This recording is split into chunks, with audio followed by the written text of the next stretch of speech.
Hey guys, Simon here, and we're going to be talking today about the 3 questions you really need to ask yourself when you're looking to cbet. The first question we're going to ask ourselves is, what sizing do we want to pick here? What makes the most amount of sense for our range? We're then going to talk about, how much we should cbet, when to cbet, when not to cbet. And then we're also going to talk about how we can spot and exploit player tendencies in different spots. So, when to take an exploitative line with a cbet that might not be normally optimal, but, might make us more money in reality in the games that we play. Now, before we jump into this, I want to let you guys know that we're still giving away Jimmy Duraide's tips for crushing preflop below. I really recommend you guys check it out. It's really, really good stuff.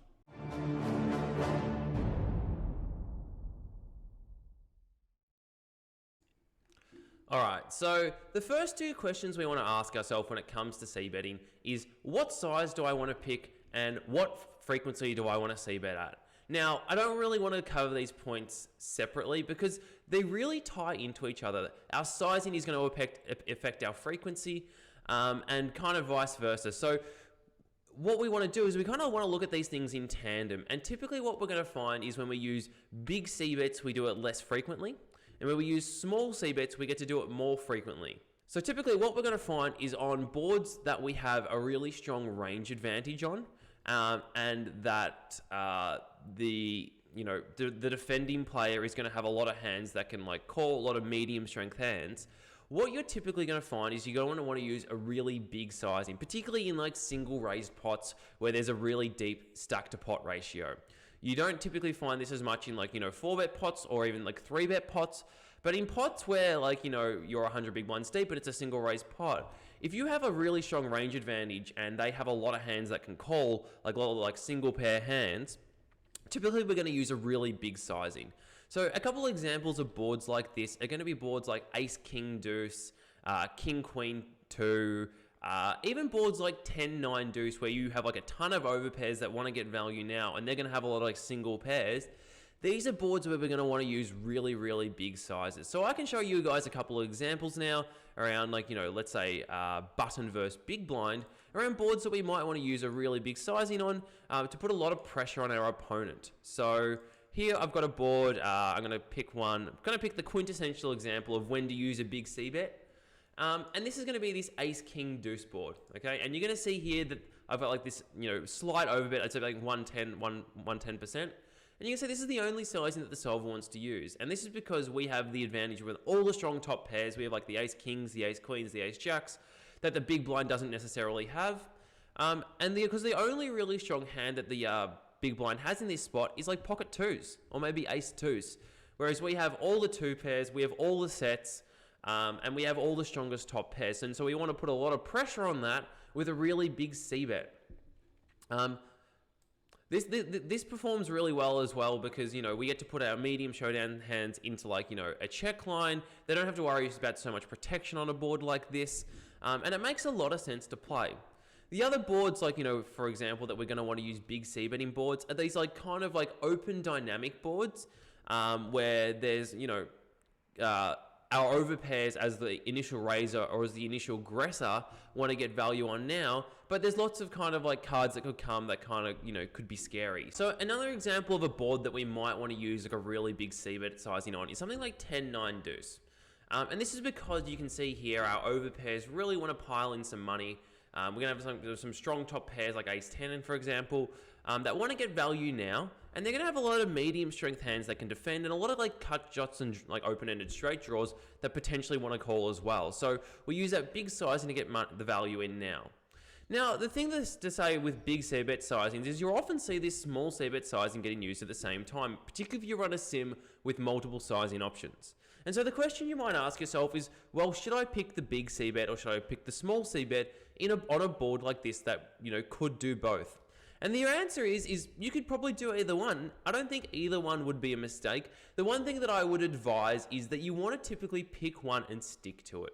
You don't want to be picking trying to play these multiple size strategies. They're really complicated. It's easy to confuse yourself. And to be honest, it's just not required to play close to optimally. What you want to do is you just want to pick one sizing and you want to play it well. Now, there are arguments to be made on both sides of the coin as to using a big sizing or a small sizing. The arguments for using a small sizing is it's it's easier to like play well. So particularly like if it's between like a big size mix and a small range bet, you're obviously going to play the range bet perfectly. You're not going to make a mistake range betting, but there are areas to make mistakes in terms of like mixing for a large sizing. So that's definitely an argument for small range betting. Another argument that I hear a lot is that regs overfold versus small range bets.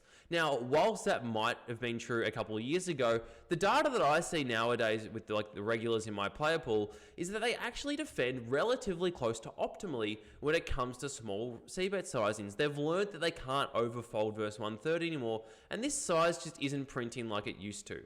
And so, for like that reason, I actually quite like picking the big cbet when I have an opportunity on a board like this. And the reason for that is that it opens up more lines of the game tree for me to be able to exploit my opponents and force them to make mistakes. So when we range cbet, we actually almost delete an entire part of the game tree when the flop goes check, check. Because what happens is you always cbet the flop, and so you always end up either double barreling or going bet, check, bet. Or you obviously can face raise lines as well, but typically these are going to be the aggressor lines, like it's going to be bet, check, bet, or bet, bet, bet. And whilst there's nothing wrong with these lines, I actually find that having the check flop and then delay cbet line as an option, or double check flop, check turn, delay cbet the river, I actually find these lines can be hugely profitable, and these lines are actually often really under-defended, whereas the flop defense is actually pretty good from most regs. So what happens is when you mix for a big sizing, you leave these parts of the game tree open where you can then force your opponents to make mistakes in lines that they're less familiar facing. So that's definitely an argument for the big sizing and mixing. And so to kind of summarize, big sizes are used on boards where we have a really strong range advantage, when we want to get a lot of value with hands now, and particularly when the defender has a lot of kind of like, middle into weak stuff to defend with. Now, other boards where we have like a range advantage, but we don't want to use a big sizing, are more of the drier kind of boards. The boards where, we have a range advantage that we want to press, but it doesn't make sense to use like a really big sizing because the big blind doesn't have very much stuff to defend with, and they are going to have a hard time just like, continuing overall. An example of this is going to be like a dry king high board. So we can see something like, let's try king 6-4. And you're going to see here, this is just a really good board for the big blind in general. We do really well across it, and we just want to use a high frequency cbet. We check, 25% of the time. You could easily just cbet 100% of your range. It's going to be totally okay. And we just get to put a lot of pressure on the opponent because they don't do super well on a board like this. So typically like single Broadway high boards, single Broadway and then two low cards are typically really good for the aggressor, so either the in-position raiser or the 3-better. And they're not so great for the defender. And you just get to like put a lot of pressure on them by using a small cbet a lot of the time. Now, we don't always use a small cbet on boards that we have like a strong range advantage though. We can also use them on boards that aren't super favorable for us, but we still want to have a cbetting range. Typically when you're in position as a 3-better or as a opener, you typically do want to have a cbet range. You're very rarely going to want to like just check back your entire range. And so there's going to be boards that don't favor you, typically like, connected boards, like low connected boards, or even like, low paired boards that are actually quite good for the defender, but we still have a decent part of our range that wants to cbet, and we're going to use a small cbetting size so that we can still build a range around that. Otherwise, if we just wanted to use the big cbet, we would only be able to cbet like, 10-15% of the time. So we're going to pick a board here that's probably not great for us, and a really good example might be an ace-high wheel board. Typically, wheel boards are actually quite good for the big blind, for the defender. And what we see here is we don't get to cbet a ton, we only get to cbet half the time. But to make up for this, we're going to use a really small size. And in my sim here, I have 1/4. So like ace-high wheel boards, low connected boards, middling paired boards where maybe the big blind has a trips advantage. This is where we're going to use that small sizing, not as frequently, but it's going to allow us to build a cbetting range. Okay? And so you can see here that the size that we cbet for the board and our range is going to have a big impact on how often we get to do it. Now, there are also examples where you don't have to c-bet at all. If you guys saw that my how to play small blind versus big blind video on monotone boards, I actually advocated for just range checking mono boards. And this is going to happen mostly in spots when you're out of position. There's good spots where you're out of position and it's like, small blind versus big blind, or, you raise under the gun and get called by the button, where the board is just not very favorable for you and you don't want to build a c-betting range at all. So typically the rule of thumb I use is if you c-bet less than 20-25% of the time, and that's your rough approximation, you can just check your entire range. So, this isn't going to happen necessarily button versus big blind or in like a 3-bet pot, like, button versus cutoff. But what we'll see here is if we have a look at some blind versus blind spots, what you're going to see is there are going to be quite a few boards where we don't need to actually build a c-betting range at all. A really good example here is going to be like a low wheel board. Typically, the big blind has a lot more wheel cards than us. We don't open hands like 4 deuce, 3 deuce, 4-3, or even stuff like 5-4 off, that the big blind is going to defend. And so here you can see our c-betting range. We're only meant to c-bet 15% of the time. And I've run a sim where I've shown what happens if you just check your entire range. And what you'll find is you actually just you don't lose any EV by doing this. So we have a look at here, 5-3 deuce, no c-betting, 26.12. And we see here 26.12 with the 15%. So no difference in the strategy, and it's a lot easier to play. So these these boards that are really unfavorable when we're out of position, often what you can do is you can just check your entire range. And as the aggressor, these are going to be like wheel boards, like low connected boards, and even like monotone boards, particularly monotone boards with a lot of high cards that block a lot of your flushes. So this is kind of like, how we're kind of constructing our sizing, how we're kind of thinking about how often we want to do it. There are so many different parts of the game. So there's also things like, the stack to pot ratio. So in 4-bet pots, we just don't use big sizes at all because we don't have to worry about getting the money on multiple streets. On ace, king, deuce in a 4-bet pot, we don't use a big sizing because, we'd just be all in otherwise. So, there's a lot of different kind of factors at play. And the last thing that I want to touch on today is some exploitative reasons to c-bet, and to kind of deviate from what you think might be optimal. Now, I brought up earlier why I kind of prefer using the big c-bet when I can, because I get to play different lines versus regulars. But a big reason for not playing, what is the optimal c-bet strategy is when you're playing against a recreational. Oftentimes when we play against a recreational player, we don't want to just play the optimal strategy on the flop. What we want to do is we want to construct a c-bet strategy that is going to put as much pressure on them as possible. Now, typically what we're going to find against recreationals is they over-defend on the flop. So it doesn't make sense often to use high-frequency c-bets against guys like this. What we want to do is we want to try to pile in money with hands with a lot of equity, or hands that we want to get value with now, even if the board isn't necessarily the best board for it. Let's say I open and a really big a big rec calls from the big blind, and I get king 7 deuce.